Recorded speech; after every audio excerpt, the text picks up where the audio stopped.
కేరళ రాష్ట్ర ప్రభుత్వం 14-15 నెలల క్రితం ఒక తీర్మానం చేసింది. ఒక ప్రముఖ కంపెనీ పాల ప్యాకెట్లలో క్యాన్సర్ కారకాలు ఉన్నందువల్ల మా రాష్ట్రం నుంచి నిషేధిస్తున్నామని. అబద్ధమా? పాల ప్యాకెట్లో క్యాన్సర్ కారకాల? ఏ కంపెనీ అడగండి, వాళ్ళ కంపెనీ అయితే మనకెందుకు అనకండి. మనాళ్ల కంపెనీ అంటది. అక్కడ అమ్ముకున్నారు కనుకండి, ఇక్కడే అమ్మి మిగిలిన 4 పొట్లాలు తీసుకుపోయి అక్కడ అమ్మారంట. ఆ 4 పొట్లాలను నిషేధించింది. ఇక్కడ 100 పొట్లాలు నడుస్తూనే ఉన్నాయి. పేపర్లలో రాలేదు, నాకు తెలియదు.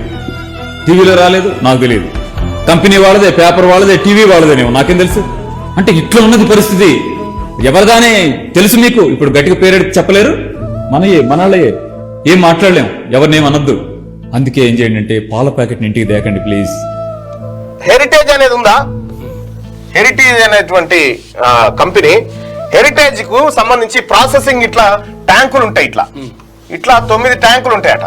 ఓకే, ఇట్లా 9 ట్యాంకులు ఉంటాయి. ఏది ఈడ చౌటుప్పల్ కాడ జరిగిన ఘటన 1, 2, 3, 4, 5, 6 ఇట్లా 9 ట్యాంకులు ఉంటాయి. ఒక దాంట్లోంచి ఒక దాంట్లో పాలు పోవాలి. ఒక దాంట్లోంచి ఒక దాంట్లో పోవాలి, ఒక దాంట్లోంచి ఒక దాంట్లో పోవాలి. ఈ 4వ నెంబర్ ట్యాంకులు ఎలక చచ్చిపోయిందట. మరి ఏం చేస్తామంటే ఈ 3 లక్షల లీటర్లు ఉత్తపోతారా, కొట్టిపారే అంటే కొట్టిపారేసారట. స్మెల్ రాకుండా పౌడర్ కొట్టేసారట. పాతం అయిపోయింది. మొత్తం పాలన్ని విషయమే.